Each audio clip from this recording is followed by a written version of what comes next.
Bugünkü Endüstri 4.0 soru cevap seansımızın konusu Endüstri 4.0'da karşılaşacağımız zorluklar, bariyerler nelerdir? Bunların en önemlilerinden bir tanesini yetkinlik yönetimi, yetkinliklerin geliştirilmesi olarak tanımlayabiliriz. Endüstri 4.0'la beraber ekiplerimizin yetkinliklerini geliştirmeye ihtiyacımız olacak. Daha yüksek yetkinlik seviyelerine ihtiyacımız olacak. Nasıl ki bir otomasyon sistemi yatırımı yaptığımızda daha yetkin ustabaşı, bakımcı ve mühendis ihtiyacı oluşur. Endüstri 4.0 için de aynı şey, hatta daha kritik bir durum geçerli. Çünkü sadece otomasyon seviyesini geliştirmiyoruz. Dijitalizasyon ve entegrasyon da buna ilave oluyor. Bu kompleks sistemi yönetmek için daha yüksek yetkinliklere ihtiyaç var. Bu yetkinlikleri ancak bir yönetim sistemi olarak algılayıp, dizayn edip, istediğimiz sonuçları üretecek şekilde dizayn edip yönetirsek amacına ulaşır. O yüzden yetkinlik yönetim sistemiyle yetkinlikler geliştirilmeli, yönetilmeli. Eğitim sistemi de zaten bu yetkinlikleri geliştirmede kullandığımız bir başka sistem. İkisi beraber çalışıyor. Yetkinlikleri geliştirdiğimiz zaman çalışanların potansiyelinden daha fazla faydalanıyoruz. Angaje bir çalışan 3 misline kadar fazla performans ortaya çıkarıyor. Ve bu angajmanın önemli bir kısmı yetkinliklerden geliyor. Yetkinlikleri geliştirdiğimizde angajman da yükseliyor. Bu yetkinlikleri geliştirmekte Endüstri 4.0'ın bize sağladığı imkanlardan, yeni teknolojilerden bir tanesi sanal gerçeklik teknolojisi. Sanal gerçeklik teknolojisiyle beraber deneyimsel öğrenmeyi sağlamak mümkün. Teorik öğrenmenin bir öğrenme olmadığı artık ispatlandı. Beyinde kimyasal bir reaksiyon ortaya çıkıyor ve bu reaksiyon ortadan kalktığında öğrenme de ortadan kalkıyor.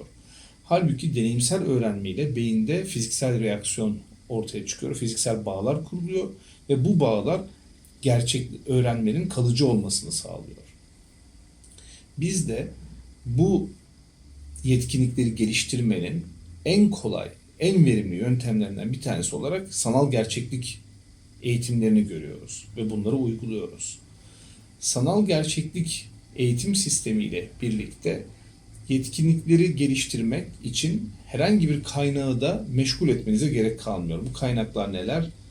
Personel, uzman, ustabaşı, mühendis, makine, bunları meşgul etmeden yetkinliği geliştirmek istediğiniz personel eğitim alabiliyor ve de daha sonrasında sınava da tabi olarak objektif bir şekilde yetkinliğin tespitini yapmak mümkün oluyor. Bu teknolojilerden yetkinlikleri geliştirmek için faydalanmak lazım ki potansiyelden gerçek manada faydalanalım. Endüstri 4.0'ın amacı yetkinlikleri geliştirmekle beraber tüm sistemlerin verimliliğini arttırmak. Ve bu sistemler sadece operasyonel sistemlerden oluşmuyor. Operasyonel olmayan sistemlerin de verimliliğini arttırmak lazım. Böylece eğitim sisteminin de verimliliğini arttırmak mümkün hale geliyor.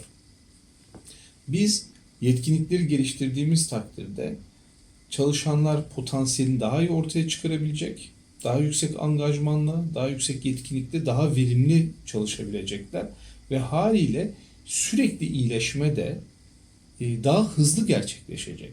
Endüstri 4.0'ın amacı yalılaşmanın devamında entegrasyon ve dijitalizasyonda verimliliği arttırmak.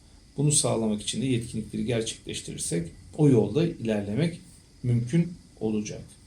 98 senesinde Siemens'te SAP'ye geçtiğimizde 2 günlük testten sonra, bölüm değişikliğinden dolayı 2 günlük testten sonra SAP ile tanıştım ve de çok ciddi problemler ortaya çıktı SAP'ye geçişle beraber. Çok yetkinliklerin geliştirilmesine ihtiyaç ortaya çıktı. 2,5 sene kadar sonra Siemens'ten ayrılırken şunu dedim. Ferrari'miz var, Murat 124 gibi kullanıyoruz. Siz de eğer Endüstri 4.0'a yönelik yaptığınız yatırımlardan gerçek manada faydalanmak istiyorsanız, verimli bir şekilde kullanmak, değerlendirmek istiyorsanız o zaman yetkinlik yönetim sistemi dahilinde bu sistemleri yönetmeniz lazım. Eğitim sistemiyle beraber kişilerin yetkinliklerini geliştirmeniz lazım. Bu yeni mezunlar için de geçerli. Yeni mezunlarda çok ciddi bir potansiyel var.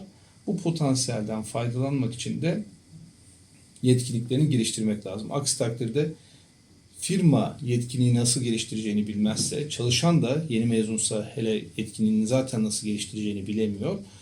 Olmazsa karşılıklı mutsuzluk oluyor ve haliyle ayrılık gerçekleşiyor. Ondan sonra firma yeni mezun istihdamına da ön yargıyla bakıyor. Halbuki bu çağ onların çağı. Endüstri 4.0 çağı, gençlerin çağı ve onların potansiyelinden faydalanmak gerekiyor, değerlendirmek gerekiyor.